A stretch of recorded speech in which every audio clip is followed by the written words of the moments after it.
34-ші сөз. Жұрттың бәрі біледі өлетұғынын. Және өлім үнемі қартайтып келмейтұғынын. Бір алғанда қата жібермейтұғынын. Қазақ осығанда амал жоқ нанады.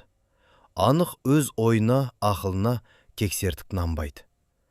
Және Хамманы жаратқан Құдай бар. Ақыретте сұрау алады. Жамандыққа жазғырады, жақсылыққа жарылғайды.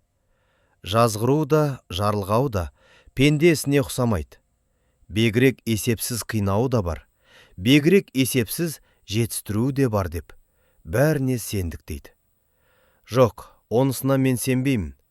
Олар сендім десе де, анық сенген кісіге уайым ойлап не керек? Осы екеуіне лайықты жақсылықты өздері де іздеп таба береді. Егерде осы екеуіне бұлдыр сеніп отырса, енді неге сендіре аламыз? Оны қайтып түзете аламыз. Оларды мұсылман деп, қалайша иманы бар ғой дейміз. Кімдегім ақыретте де, дүниеде де қор болмаймын десе, білмек керек. Еш адамның көңілінде екі қуаныш бірдей болмайды. Екі ынтық құмарлық бірдей болмайды. Екі қорқыныш, екі қайғы олар да бірдей болмайды.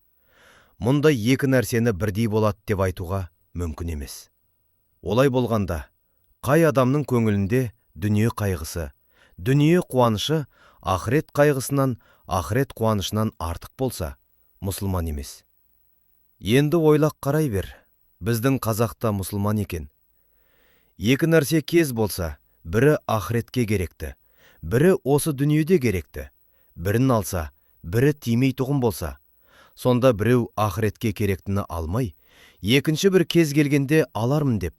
Жоқ, егер кез болмайтұғын болса, кең Құдай өзі кеңшілікпенен кешірет дағы. Мұна кезі келіп тұрғанда, мұны жіберіп болмас деп, дүниеге керектіні алса, енді ол кісі жанын берсе, ақыретті дүниеге сатқаным жоқ деп, нануға бола ма?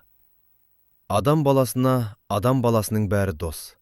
Не үшін десең, дүниеде жүргенде туысың, өсуің, тойуың, ашығуың, қайғың, қазаң, гене бітімің, шыққан жерің, бармақ жерің бәрі бірдей. Ақыретке қарай өлуің, көрге кіруің, шіруің, көрден мақшарда сұралуың бәрі бірдей. Екі дүниенің қайғысына, пәлесіне қаупің, екі дүниенің жақсылығына рахатың бәрі бірдей екен. 5 күндік өмірің бар ма жоқ па? Біріңе бірің қонақ екенсің. Өзің дүниеге де қонақ екенсің. Біреудің білгендігіне білместігін таластырып, біреудің бағына, малына күндестік қылып, я көрсе қызарлық қылып, көз алартыспақ лайық па?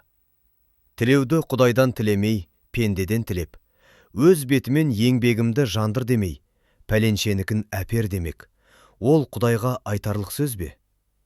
Құдай біреу үшін біреуге жәбір қылуына не лайығы бар? Екі ауыз сөздің басын қосарлық, не ақылы жоқ, не ғылымы жоқ бола тұра, өзімдікін жөн қыламын деп, құр, ой Тәңір-ай деп таласа бергеннің несі сөз? Оның несі адам?